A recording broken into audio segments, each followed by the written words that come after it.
Hola de nuevo, esto es Bichas y Cine, el podcast donde hablamos de películas mientras bebemos bichas. Soy Ernesto Valle, su host, y estoy más que contento porque te puedo tener aquí para que hablemos de películas, ¿verdad? Entonces, primero que nada, salud.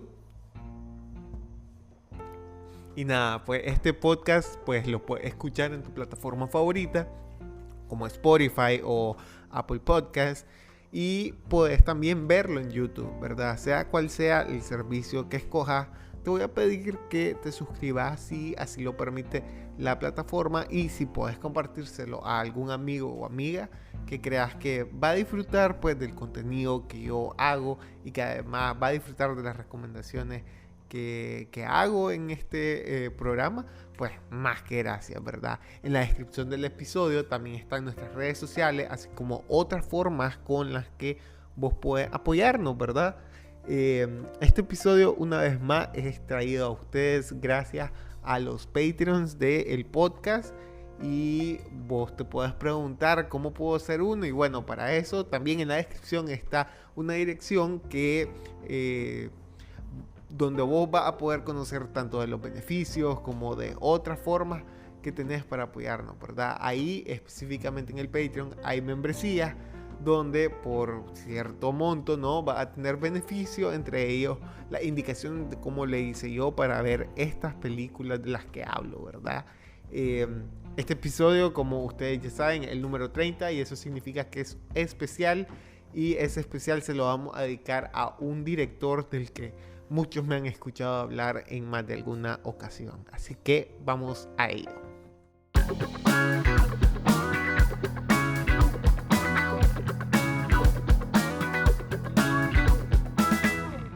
Desde hace unos años el nombre de Taika Waititi suena. Y suena no solo como un director comercialmente exitoso, ¿no?, sino como un realizador críticamente bueno. Y esta última acotación, esta última descripción que hago, pues resulta muy poco común en estos momentos, ¿no? Porque esas raras avis, ¿no?, que logran cautivar tanto en el público como a la academia, pues está resultando cada vez más difícil de ver, ¿no? Y salvo esos nombres que ya conocemos, ¿no?, como Steven Spielberg, como Martin Scorsese, que Tim Burton, que Quentin Tarantino, que Alfonso Cuarón, etcétera, etcétera, etcétera, ¿verdad? Nombres como muy cristalizados, ¿no?, en la memoria, pues suelen ser, como les decía, cada vez más poco comunes, ¿no? Y en ese sentido, Taika Waititi es de estos directores relativamente nuevos, bastante profusos en los últimos años y polifacéticos como muy pocos, ¿verdad? Entonces, Taika David Cohen nació en Roughborough, en la bahía de Plenty, en la región de North Island de Nueva Zelanda, ¿verdad? Este dato baboso, si quieren, va a ser muy importante para una de las películas de las que vamos a hablar más adelante, ¿no? Y como se sabe, pues muchos cineastas han explorado, entre otras cosas, los cortometrajes antes de ser películas largas, ¿no? Y justamente este fue el caso de Taika Waititi, quien aún hoy sigue haciendo proyectos cortos, ¿verdad? Pero esto igual resultan piezas bastante interesantes, ¿no? Y justamente su carrera se dinamiza de gran forma luego de que su cortometraje Two Cars One Night, estrenado en 2004, pues le valió su primera nominación a los premios de la Academia Gringa, a los Oscars, en la categoría de cortometraje. No ganó, sin embargo, previamente pues ya debería de tener algunas experiencias previas actuando en el cine neozelandés, y posteriormente incluso dirigió series de MTV como In-Betweeners. Pero a lo que voy es que en este episodio lo que nos interesa son sus largometrajes, y vamos a hablar de muy pocos porque solo ha sacado 6 títulos. Y es cierto, pues si lo comparas con alguien tipo Scorsese, ¿no? Tenía una obra bien corta, pero yo creo que estos 6 títulos pues van a bastar mucho para tener luces sobre su sello, sobre su estilo y sus principales características, ¿no? Un poco para hablar de su filmografía, primero estrenó Eagle vs. Shark en 2007. 3 años después sacó Boy. En 2014 aparece, ¿no?, su documentary What We Do in the Shadows, que justamente ha evolucionado en serie, en spin-off, de las que también ha participado en rol un poco más de producción, ¿verdad? En 2016 pues nos regaló una tierna y muy divertida Cazando Salvajes, de las que ya hace algunos meses se los comenté en una recomendación. Luego se consolida, ¿no?, y se adueñó de un espacio muy interesante, que fue en Marvel, ¿verdad? Y fue a través de Thor, ¿no?, de Thor Ragnarok en 2019.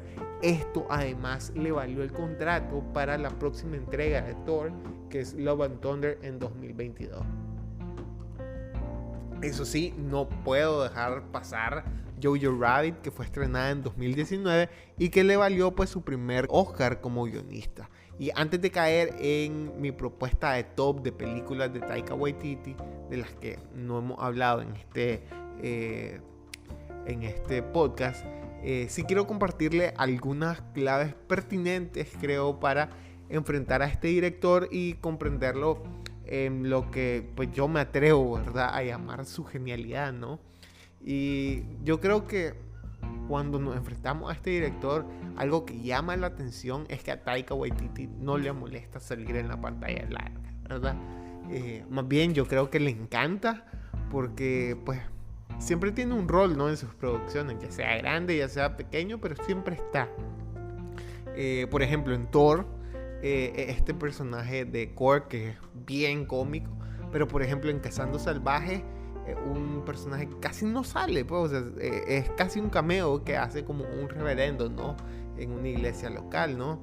En Jojo Rabbit, por ejemplo, el peso que tuvo su interpretación como Adolf Hitler es impresionante, ¿no? Y esta aparición, digamos, me hace pensar en que, digamos, no solo le gusta crear la pieza en el sentido como director, ¿no?, sino también sentirse dentro de este universo que crea, pues. Y esto pues, a la vez puede tener mucho que ver con una decisión narrativa que suele hacer Waititi, ¿verdad? Que tiene que ver con el escribir, coescribir o tratar de participar en la medida de lo posible, ¿verdad?, como en el caso de Marvel, en cuanto a la creación de ese humor sutil y referencial que crea en todas estas historias, ¿no? Todo esto se ve incluso magnificado cuando vemos a sus personajes que si se quiere pues pueden ser caricaturescos, ¿verdad? Pero esto lo hace para bien, ¿verdad? Entonces para mí en Waititi son clave, además de sus personajes,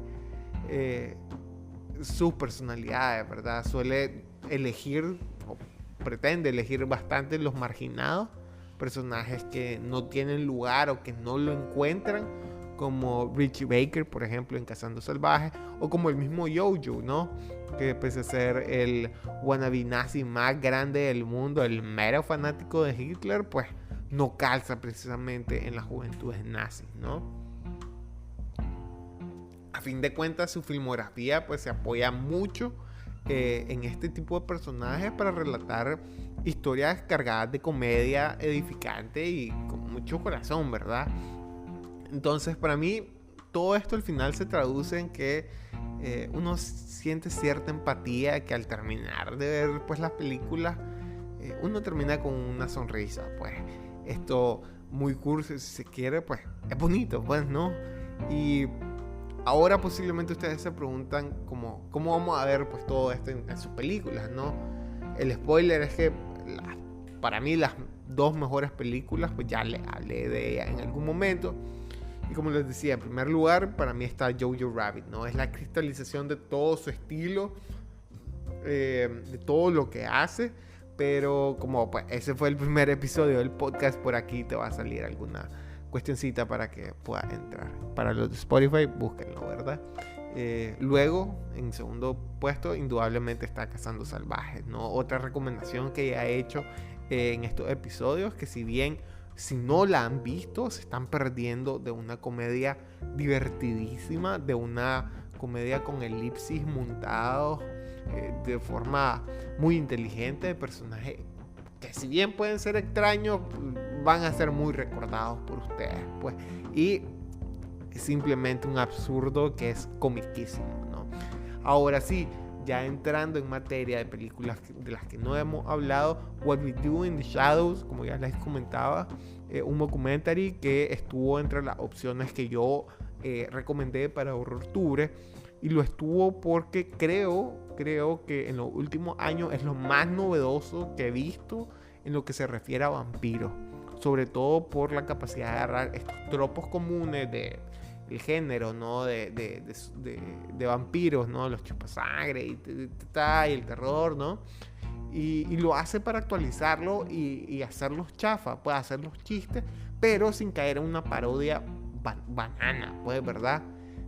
La película pues se centra en un grupo de vampiros que viven en un departamento en Wellington, en Nueva Zelanda, y pues torpemente van por la vida, ¿no? Nocturna de esta localidad, buscando comida, buscando diversión, y pues de vez en cuando tienen choques, ¿no? Con una pandilla de hombres lobo locales, ¿verdad? Para mí esta es una comedia perfecta, en el sentido que exige volver a captar y apreciar todas las formas que se burlan, ¿no? Amorosamente de los vampiros, ¿no? Ya sean estas historias nuevas como muy, muy, muy antiguas, ¿no? En el puesto número 4 está posiblemente una de las experiencias más bonitas que he tenido yo en este año viendo películas, y es Boy. Una película estrenada en el 2010, como les comentaba, y me costó un montón encontrarla, pero me sorprendió muy bien por lo lúdico que se permitió hacer Taika en esta película, ¿no? La historia es la de un niño que se llama Boy, cuyo padre, que es interpretado por Waititi, regresa de forma inesperada a la casa para buscar un tesoro que había dejado enterrado antes de caer preso, ¿no? A medida pues que estos dos personajes se vuelven a conectar, pues queda claro que el padre no es la fantasía del niño, no es ese aventurero rockstar que bailaba como Michael Jackson, ¿no? Sino más bien un egoísta, un inmaduro criminal que está ahí, ¿no? Boy para mí es divertidísima, pero también es una película que hiere, lo que muestra la capacidad para crear de Waititi estos dos momentos, ¿no? En una misma historia. Ojo, esto incluso se ve perfeccionado, sobre todo, por ejemplo, en la escena de los zapatos de Jojo Rabbit, ¿no? Pasar de un momento muy divertido a un momento súper triste, ¿no? Y algo que quiero destacar, ¿no? En esta película tiene que ver un poco, que me recordó mucho a César Vallejo, por ejemplo, en el poema A mi hermano Miguel, o en el mismísimo Reine-Marie Rilke, ¿no? Esta postura de narrar una historia desde la perspectiva de un niño, ¿verdad? Desde su fantasía, ¿verdad? Sobre las hazañas de su padre, ¿verdad? O los superpoderes imaginarios que tiene su hermano. Para mí, todo esto es lo que permite evitar lugares comunes en una película de niños, ¿no? Una película sobre niños, ¿verdad? Para mí, como les decía, Boy es una película que se acerca mucho a Waititi, porque, por ejemplo, ahí creo que se verten todo el tema de vivir cerca de una costa, de la educación que recibía, etcétera, etcétera, etcétera, ¿verdad? Y justamente para mí se nota que es una evolución lo que va a hacer después, ¿verdad? Con Cazando Salvaje, o como, qué sé yo, Jojo Rabbit, ¿verdad? Le quiero dar un punto extra además a esta película, porque para mostrarle un poco lo juguetón que fue Taika con esta película, hay una escena postcrédito que la pueden encontrar en YouTube, en la que es un mix de la danza tradicional de Nueva Zelanda, el haka, ¿no? Con una estética y con algunos pasos de Thriller de Michael Jackson que, acorde a la historia, pues tiene todo que ver, ¿verdad? En el puesto número 5 está Eagle vs. Shark, que fue su primera obra, ¿no? Como largometraje, pues una comedia romántica que tiene mucho ese feeling como de Napoleon Dynamite, ¿no? Con ese humor absurdo y personajes extravagantes, ¿no? La historia pues se centra en una tímida compositora llamada Lily, que está enamorada de Yarrow, ¿verdad? estos dos personajes van a repetir papeles en otras películas de Taika, pero lo importante pues aquí es la historia, ¿no? Un empleado de una tienda de videojuegos que organiza una fiesta temática con disfraces de animales, durante la cual pues Lily va a tratar de impresionarlo para que se enamore de ella, ¿verdad? Con su habilidad de juego de lucha, ¿verdad? Una obra incipiente, sí, es mucho menos refinada, sí, tiene una carencia de ritmo emocionales que vamos a ver en los trabajos posteriores, ¿no? De Waititi, pero sigue con esta idea de equilibrar, ¿no? Comedia con momentos dramáticos que yo creo que hoy en día pues son la firma, ¿no? De Waititi.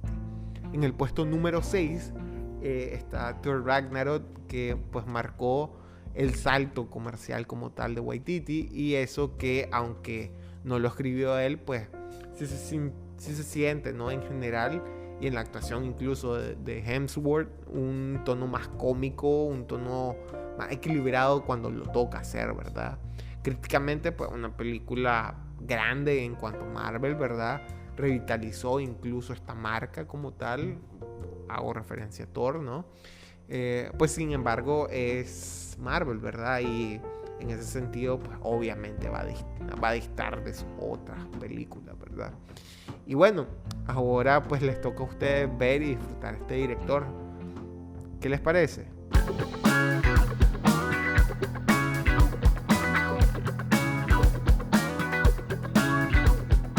Ya pasó Horrortubre, pero quiero compartirles lo terrible que es el Halloween de Hobby.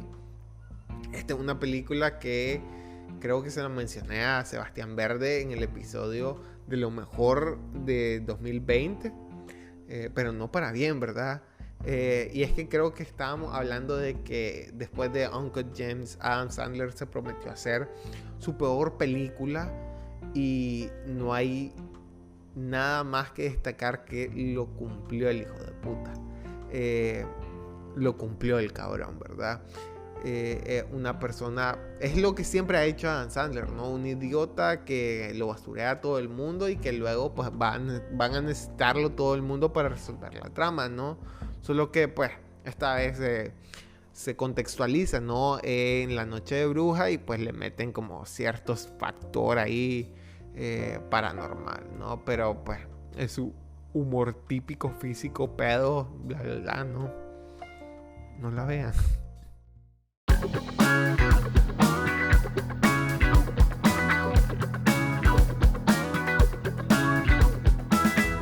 Y justamente en la misma sintonía de la no recomendación pasada, la recomendación de esta semana tiene que ver con algo que dejé de Horrortubre. Yo sé que sigo reciclando este tema, pero es que me dejó mucho que hablar. Y quiero hablarles sobre The Lodge. Les quiero recomendar The Lodge, que fue una película estrenada en el Festival de Sundance y cuenta la historia de una mujer que está a punto de casarse con un viudo que tiene 2 hijos chateles.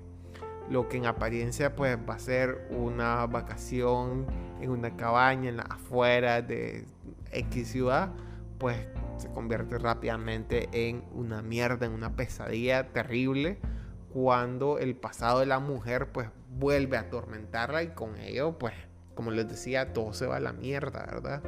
Está dirigida por Verónica Franz y por Severin Fiala.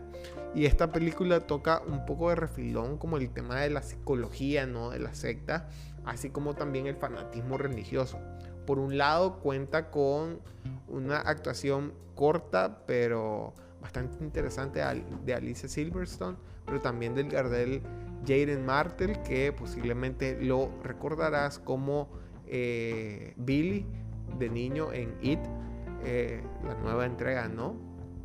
Y pues, como les decía, para mí interesante Alicia Silverstone volviendo, ¿no? A la pantalla grande. No porque haga un gran papel, pero sí porque tiene una carga simbólica en el papel bien interesante, ¿no? Prácticamente es el punto de partida de toda esta historia. Y pues, si quieren que se les resuma, pues estamos hablando de un thriller aparentemente sobrenatural, que está relacionado a sectas, pero que realmente no es más que una sucesión desafortunada de eventos con un desenlace aún más desafortunado y complejo. Todo esto en un ambiente tenso, confuso, sumamente solitario, pero no por eso pues venido menos. Culillo, no sé si da culillo, pero sí nos recuerda que el pasado puede venirnos a atormentar a nosotros de formas muy poco comunes, ¿no? Y bueno, dejémoslo por acá.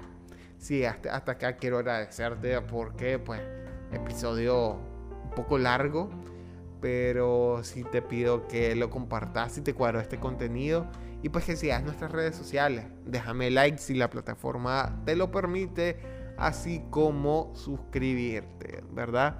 Y si andas buscando esta y otras películas, pues en el Patreon de Bicha y Cine siempre te dejo las indicaciones de cómo hacerlo, ¿verdad? Acordate, esto solo es posible si tienes una membresía.